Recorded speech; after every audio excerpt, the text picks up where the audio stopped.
विदुर महाभारत निजर कौनसी अस्तित्व रखिपारिले नाही।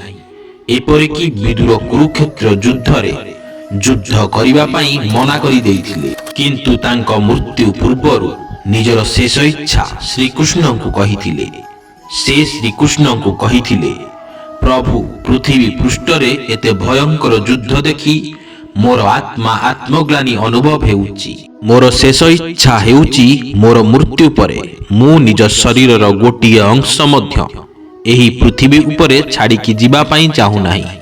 तेणु मोर शेष इच्छा हेउची मोर मृत्यु परे ना मते पोड़ा जाऊ, ना मते पोता जाऊ, ना जलरे प्रवाहित करा जाऊ। मोर मृत्यु परे आपण मते सुदर्शन चक्र रे परिवर्तन करि दियंतु। एहा सुनी श्रीकृष्ण तांको आश्वासना देई कहिथिले, मु निश्चित भावरे तुमर एही शेष इच्छा पूर्ण करिबी।